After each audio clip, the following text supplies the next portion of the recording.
But unfortunately, everybody isn't necessarily as happy about the way that the Spider-Man production is going. One,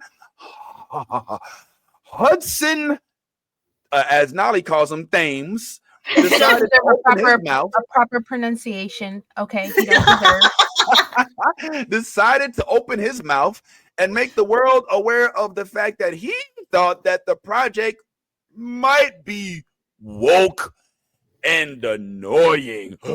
Oh my God. Don't let it be woke. You mean like woke as in black or queer or inclusive of anything outside of white Judeo-Christians that are heterosexual? I don't know. And I frankly have a lot to say, but I would like to defer to one of my homies who said this better than I think anybody else here could. I will release this to you, Mr. Hudson. There might be a lot of things, but I never took him to be a bigoted loser. Because what do you mean by this, Hudson Thames, who voices Peter Parker in the new series, Your Friendly Neighborhood Spider-Man, that just dropped today? What exactly did you mean when you said your biggest fear was that it was going to be annoying and woke? What specifically did you mean by woke? Quickly! Actually, no, shut up. It's rhetorical. In 2025, we know exactly what it means when someone from that crowd calls something woke. We know that it's a dog whistle for racism, sexism, homophobia, and transphobia. Bigotry. Thank you, Adam Blevins, for being upfront about that and including that in your Collider article along with your interview with Hudson. This article dropped yesterday, and like I mentioned before, Your Friendly Neighborhood Spider-Man premiered today. And it's crazy how much the vibe shifted. I'm shocked at the blatant disrespect because the showrunner, Jeff Trammell, my apologies if I'm not pronouncing that name correctly, he was hyped to bring a version of New York to the series that accurately portrays the many different cultures in one of the biggest cities on earth, because New York is diverse as hell. Don't let Friends or Sex and the City fool you. And Coleman Domingo, Oscar-nominated Coleman Domingo, who's never met a red carpet that didn't immediately submit, has already faced racist backlash because he was cast as Norman Osborn. And then you have your lead actor talking about he's happy that the show isn't woke and annoying? What? Not only is this take boring, because we get it, you're a bigot, let it rest, but it's dumb. I'm sorry, I can't not say it. My biggest fear was that it was going to be annoying and woke. Your biggest fear needs to be losing your job. Because why is he so comfortable saying that? Like I said, we know exactly what someone means when they call something woke. We know exactly who they're saying in their mind this show is for. This is just bad for business. If this show survives its first season, I think the role should be recast. It's voicing Peter Parker, not reinventing the wheel. Find someone who doesn't put the bottom line at risk. Find someone that doesn't disrespect the cast and the production crew. Find someone that doesn't disrespect the Marvel fans, because frankly, we deserve better. Peter Parker might be a lot of things, but I never took him to be a bigoted loser. Because what do you mean by this, Hudson Thames, who voices Peter Parker in the new series, Your Friendly Neighborhood Spider-Man, that just dropped today? What exactly did you mean when you said your biggest fear was that it was going to be annoying and woke? What? So this take is great for me specifically because it almost outlines exactly the way I feel. And shout out to the homie Tiffy for doing the Lord's work here. I want to go immediately to you, Nolly, because I know you got feelings on this.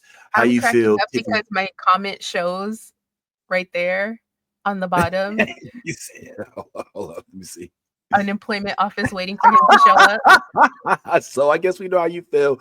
Yo, so expound on that real quick. Nolly. Like, what? Just, can we please be so fucking for real? Spider-Man takes place in New York. Mm-hmm. New York, okay?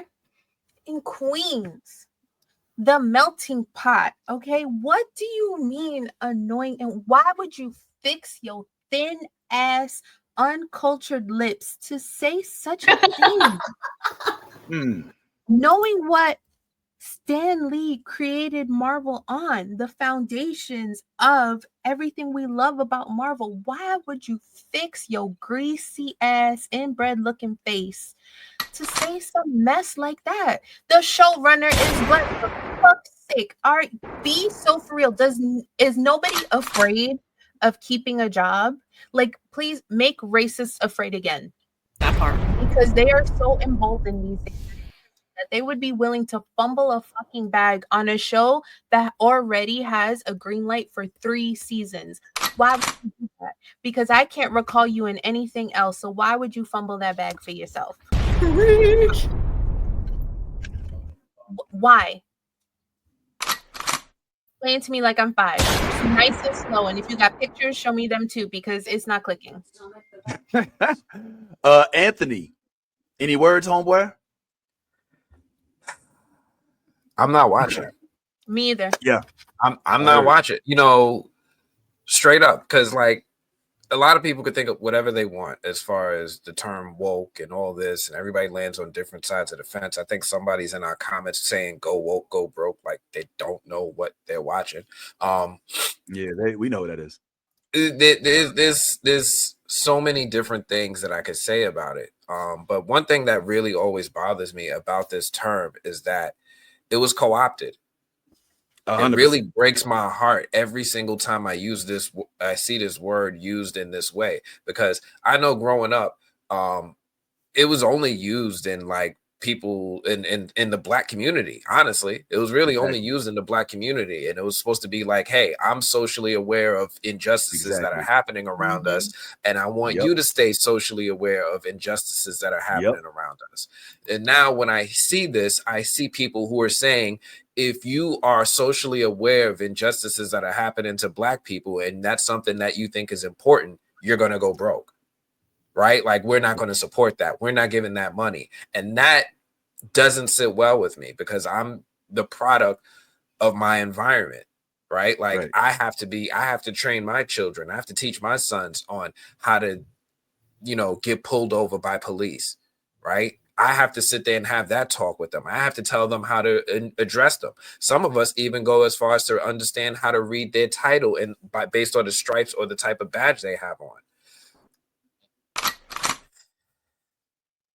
I hate when I see this word co-opted and used in this way. I hate when I see people who express a certain level of, I can't even say it's bigotry, because it could just be ignorance.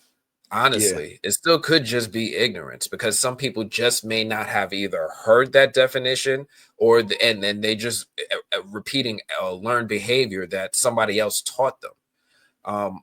I was watching something the other day. I don't know if it was on like Instagram or if it was on YouTube, but there was this like this young man who was sitting there talking about how when he was growing up in his small town, in his school, he was bullied.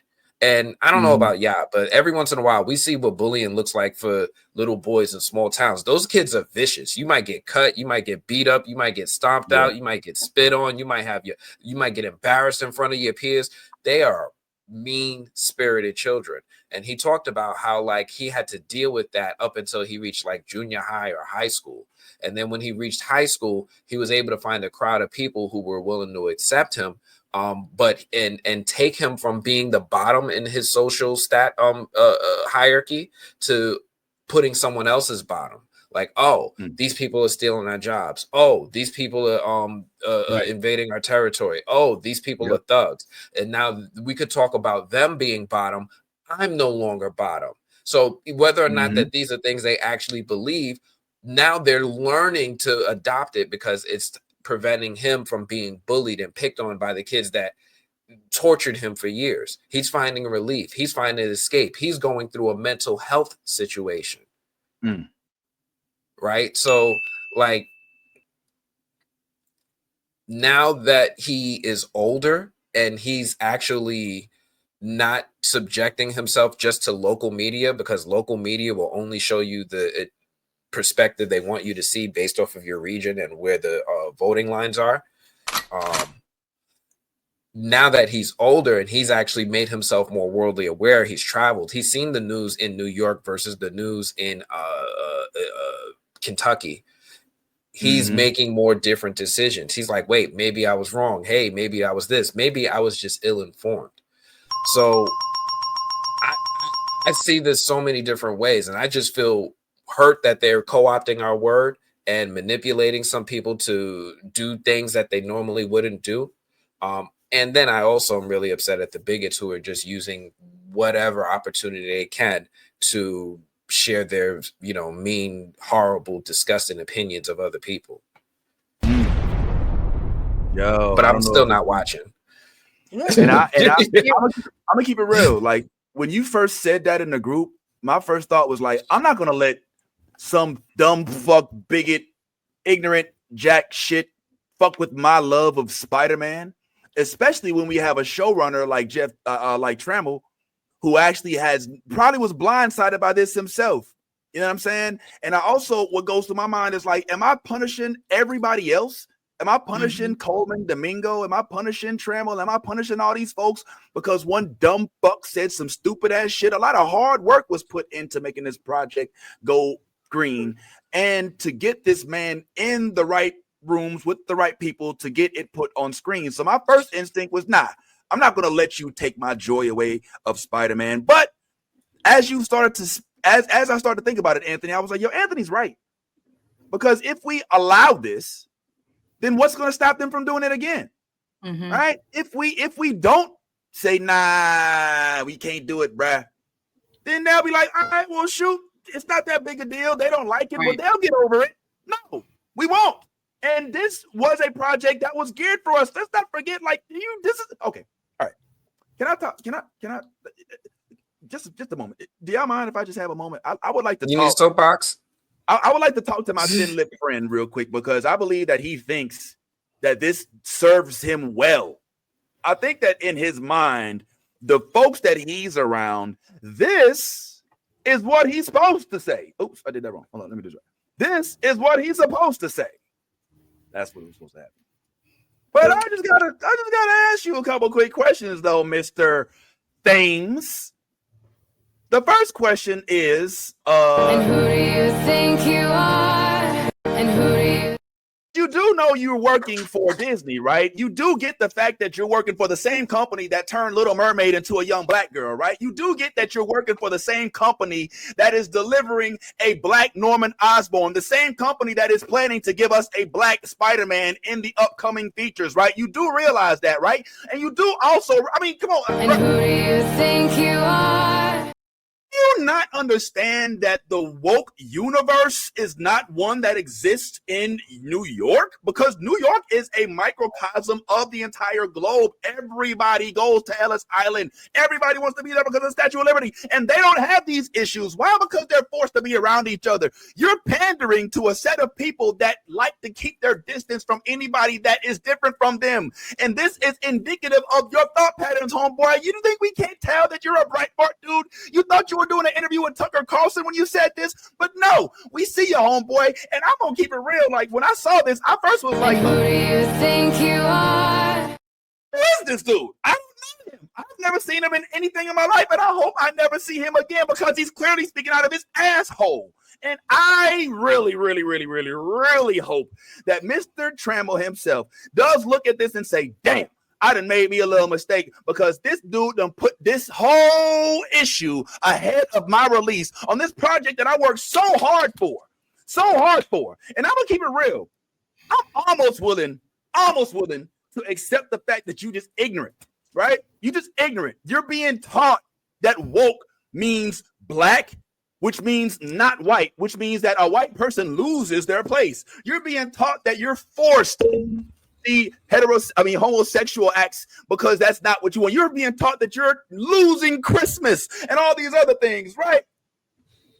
I'm almost willing to say, all right, that's what you're being taught. But where do we get this annoying part? What's the annoying aspect? What's annoying about being inclusive, Mr. Thames? Ask me what I think about woke and annoying. I agree 100% with what Anthony said.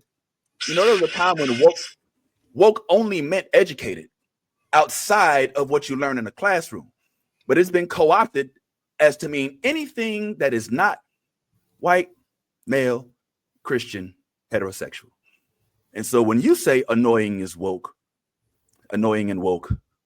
what are you really saying? That you're annoyed with the inclusion of blacks, homosexuals, non-traditional families, non-traditional roles? I think you showed us who you are, homeboy. The question is, who is Disney? Are y'all going to be DC with Ezra Miller, or will you be Marvel with Jonathan Majors? Mm.